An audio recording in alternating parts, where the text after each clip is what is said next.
Dulu Rasulullah Shallallahu Alaihi Wasallam ketika di Mekah itu sholat menghadap Ka'bah. Tapi setelah pindah di Madinah, di mana Madinah itu ada komunitas Yahudi dan Nasrani, Rasulullah itu menghadap ke Baitul Maqdis, kira-kira 16 bulan. 16 sampai 17 bulan. Semua riwayat itu kisarannya hanya 16 sampai berapa? 17 bulan. Sehingga orang Yahudi itu bilang begini, Muhammad ini baiklah, meskipun dia membawa agama baru, tapi kiblatnya masih ikut kita, masih baik kan. Setelah 16 bulan, Nabi diperintahkan Allah untuk menghadap ke Ka'bah. Awal liwajaka syatrul masjidil haram. Maka orang Yahudi itu berontak. Berontaknya adalah kiblat mereka ditinggalkan. Cara berpikir orang Yahudi itu kiblat mereka ditinggal. Sehingga mereka bilang mawallahum an qiblatihimul lati kanu 'alaiha. Apa yang menjadikan umat Islam berpaling dari kiblat Baitul Maqdis?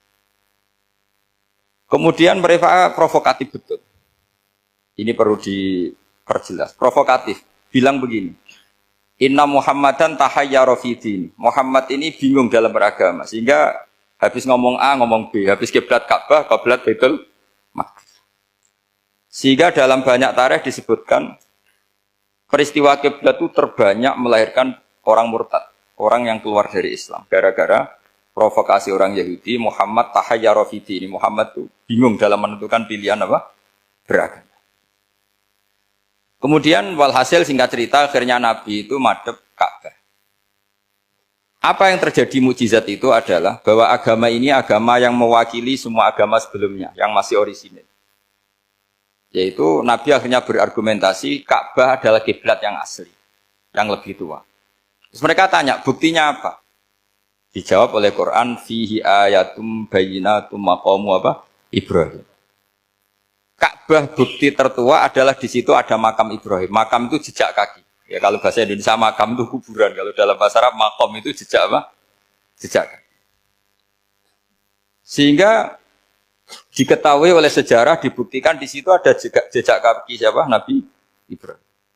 Sementara nisbatnya Baitul Maqdis itu adalah kepada Nabi Musa dan Nabi Harun. Yang ini adalah turunan dari Nabi siapa? Ibrahim. Hikmahnya apa? Begini, sebagai bukti bahwa Baitul Maqdis pernah menjadi poros Islam atau poros Tauhid, maka Nabi Muhammad pernah disuruh menghadap ke Baitul Maqdis. Buat inget-ingetan kalau ini pernah menjadi poros apa? Tahu? Tapi tetap tua-tuaan masih tua apa? Ka'bah. Kenapa tua Ka'bah tadi? Karena Ibrahim adalah Abul Anbiya, bapak dari para. Dan di situ ada jejak kakinya. Fihi ayatum bayyinatum maqam. Bukti itu belum cukup. Dibuktikan lagi bahwa Ismail kecil itu hidupnya di Ka'bah. Kita tahu sa'i bainas Safa wal Marwah adalah karena Siti Hajar sedang mencari apa? Air. Jadi ada bukti sekian, bukti empirik bahwa Ibrahim itu kiblatnya itu Ka'bah, bukan Baitul.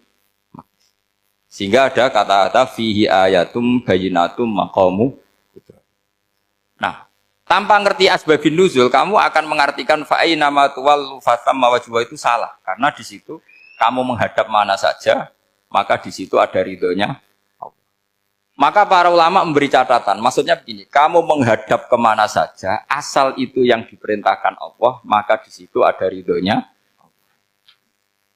Harus seperti itu maknanya, disesuaikan dengan konteks asbabin nuzul. Tanpa seperti itu tidak bisa. Dan masih banyak lagi kepentingan tentang asbabin nuzul. Jadi problem sekarang adalah banyak mufassir yang hanya mengartikan dari terjemah. Itu bahaya sekali. Sehingga ada orang yang menikah secara mut'ah. Itu kan mirip kayak transaksi zina. Mereka berdalil famastamta'tum bihi minhunna fa'atuhunna ujurahun. Perempuan yang sudah kamu nikmati yang penting kamu bayar. Terjemahnya seperti itu. Karena ujur itu jamaknya ujroh. Itu fatal sekali. Padahal ayat itu begini, settingannya begini, setting siakul kalamnya atau asbabun nuzulnya begini. Ini sekaligus, memang saya sengaja ngaji dengan tema yang berat, bentuk penghormatan pada yang ngaji. Kalau temanya ringan kan kayak TPG. Jadi ini supaya gue keren-kerenan, ini ada doktor, Pak Oni pernah dekan Fakultas Hukum. Jadi kalau saya nanti salah tinggal ditangkap saja, gampang kan? Tapi nangkap saya berurusan dengan Tuhan. Kalau orang dekat Allah itu yang tanggung jawab itu Allah. Jadi dia bisa menang di kepolisian tapi kalah di hukum Tuhan. Jadi, kalau berhadapan-hadapan dengan saya. Begini asbabun nuzulnya begini. Wal muhsanatu minan nisa yang awal juz 5 itu ya kita santai aja. Yang awal juz 5 itu sebetulnya maktuf diatafkan pada ayat hurrimat alaikum ummahatukum wa banatukum wa akhwatukum wa ammatukum wa kholatukum wa banatul akhi wa banatul ukhti. Jadi perempuan yang haram dinikah itu ada 7. Yang faktor nasab yaitu siapa? Ibu, putri, saudara putri, bulik dari bapak, amah itu bulik dari bapak, kholah itu bulik dari ibu, keponakan dari saudara lelaki, keponakan dari saudara perempuan. Ini disebut haram karena nasab gen. Kalau orang Jawa bilang hanya 4 karena ngitungnya bulik baik dari bapak maupun ibu. Kalau orang Jawa bilang kan bulik terus keponakan dihitung 1. Padahal ada keponakan dari saudara lelaki, ada keponakan dari saudara apa? Perempuan, wa banatul akhi wa banatul ukhti. Terus kedua, haram karena rodok. Kita tahu dalam hukum Islam, rodok adalah sama dengan nasab. Jadi ibu yang pernah menyusui kamu berarti jadi ibu kamu. Dan saudara sepenyusuan berarti menjadi saudara kamu. Ini disebut wa ummahatukumul lati arda'nakum wa akhwatukum minar rodok. Terus ketiga, haram karena musoharoh, karena besanan. Jadi pagi ini misalnya saya nikah dengan Sri, bilang qabil tu nikaha wa taswijaha bil marhum madkur. Setelah nikah dengan Sri ini otomatis ibunya dia menjadi mertua. Otomatis haram saya apa? Nikah. Ini namanya haram karena musoh. Atau kamu punya anak Zaid. Zaid pagi ini akad dengan Sri. Berarti Sri adalah menantu Anda. Otomatis haram bagi Anda. Itu namanya haram karena musoh. Karena bisanan. Itu yang disebut waroba apa haram-haram itu kan saat terus itu wa ummahatu nisaikum. Apa ibu dari istri-istri kamu. Memang ini agak jelimet, tapi memang syaratnya mufassir harus biasa jelimet. Jangan hanya nyari partai ayat-ayat untuk kepentingan partai. Wah itu ngeri. Kacau Quran dipakai kampanye. Terus itu berarti sudah 3 kan? Haram karena nasab, haram karena rodok, haram karena musoh.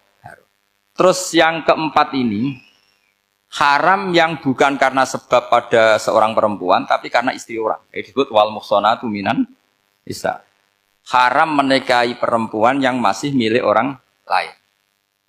Nah, orang lain yang menikahi ini, istilahnya Allah adalah lelaki yang menikahi perempuan ini adalah lelaki sing muhsinina ghairu musafihin, secara nikah yang sah. Nah, nikah yang sah itu begini dalam hukum fikih Islam. Saya nikah dengan Sri, kalau hanya akad, itu saya wajib bayar mahar hanya separuh. Jadi kalau saya janji bayar 1 miliar, berarti wajib bayar berapa? 500 juta. Kalau janjinya 100 juta, hanya bayar 50 juta. Itu yang wajib bil akdi. Nanti wajib sepenuhnya nunggu bil jima. Kalau sudah hubungan intim, baru wajib 100%. Jadi kalau ada di Jawa, nikah dengan seperangkat alat sholat, itu yang atasannya tok, itu wajib karena akad. Nanti bawahnya nunggu setelah hubungan apa? Intim. Nah, ini hukum Quran, bukan hukum saya. Makanya kan wa in talaqtumuhunna min qabli an tamassuhunna, saat terus fanis suma faradtum. Hanya wajib bayar setengah. Nah, perempuan yang sudah diajak hubungan intim itu kata Allah fa'atuhunna ujurahun, maka wajib kamu bayar Jadi ayat itu tentang perempuan yang sudah dinikah, kita harus bayar berapa? Harus bayar penuh. Ini penting saya utarakan. Nah, problem kita sebagai orang Indonesia, ini juga problem Pak On, problem semua kiai. Mahar di Indonesia itu nggak bisa dibahas di Quran. Karena keterlaluan, kecilnya itu keterlaluan. Saya ini kan kiai, sering ngakatkan tuh sampai bosen, seperangkat alat sholat. Itu ngawur sekali, ini mbak-mbak harus nggak mau gitu. Saya provokasi minimal itu ya berapa? 100 juta berapa? Pantasnya berapa?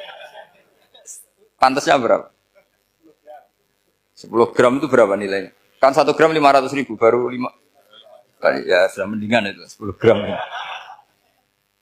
Quran itu bayangannya gini sambil latihan, yang hafal-hafal biar latihan. Jangan dapat beasiswa karena hafal tapi nggak jelas luntrungannya. Quran tuh bayangannya gini, ini nggak mungkin Quran ini bisa dibaca di Jawa. Wa in aradtum istibdala zaujim makana zauji wa ataitum ihdahunna qintaran fala ta'khudhu minhu syai'a. Jika kamu nikah sama seorang perempuan, kemudian kamu